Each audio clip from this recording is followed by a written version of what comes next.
नीलाचल निवासाय नित्याय परमात्मने बलभद्र सुभद्राभ्याम जगन्नाथाय ते नमः।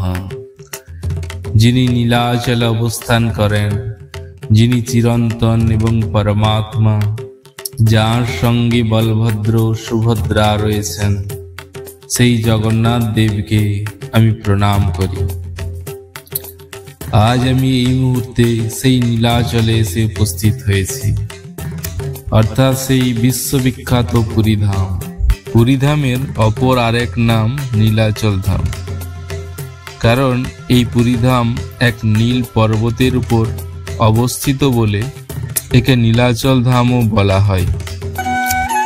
ভারতবর্ষের 4 ধাম অর্থাৎ বদ্রীনাথ ধাম, দ্বারকানাথ ধাম, জগন্নাথ ধাম আর রামেশ্বর ধাম। এর মধ্যে সর্বশ্রেষ্ঠ ধাম হল পুরীধাম বা জগন্নাথ ধাম।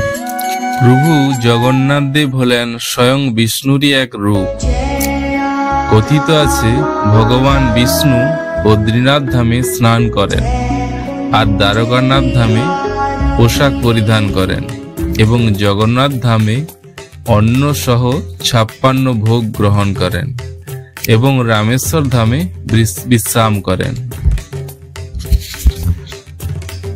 প্রভু জগন্নাথ দেবের এই বিশ্ববিখ্যাত মন্দির, মূল মন্দিরটি 4টি মন্দিরে বিভক্ত।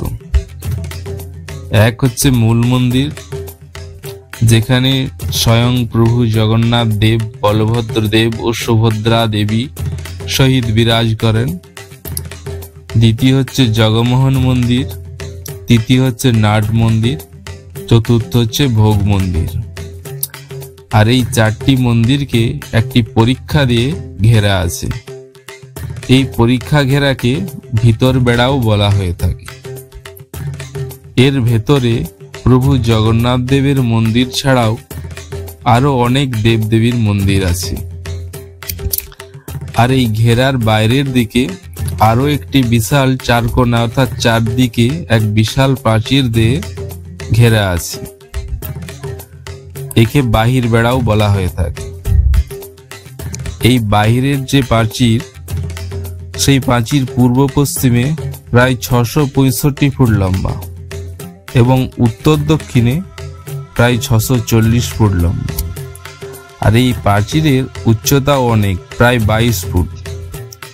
এই প্রাচীরের এক বিশেষ নাম আছে। এই প্রাচীরের সেই বিশেষ নাম হলো মেঘনাদ প্রাচীর।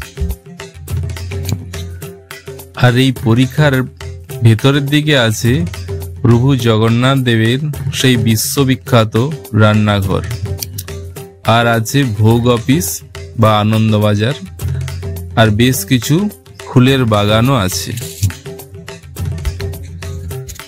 প্রভু জগন্নাথ দেবের মন্দিরে প্রবেশ করার জন্য এই বিশাল মেঘনাদ প্রাচীরের চারদিকে 4টি বিখ্যাত দরজা বা দ্বার অবস্থিত।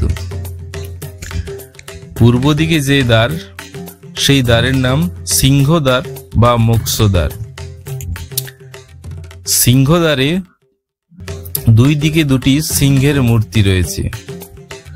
সিংহ হলেন মুক্তি বা মোক্ষের প্রতীক। প্রচলিত বিশ্বাস অনুযায়ী এই দ্বার দিয়ে কোনো ভক্ত মন্দিরে প্রবেশ করলে তিনি মোক্ষ লাভ করে থাকেন।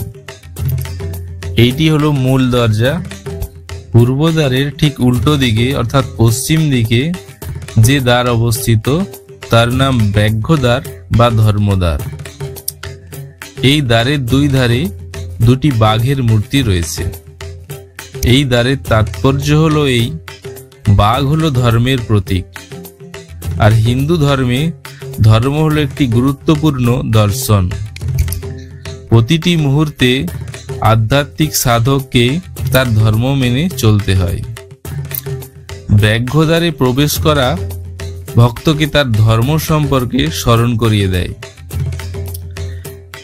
এবং আত্মাকে শক্তিশালী করে তোলে। ঋষি ও বিশেষ ভক্তরা এই দরজা দিয়ে মন্দিরে প্রবেশ করেন। উত্তর দিকে যে দ্বার অবস্থিত, সেই দ্বারের নাম হস্তিদ্বার বা অর্থদ্বার। এই দ্বারের দুই দিকে দুটি হাতির মূর্তি আছে,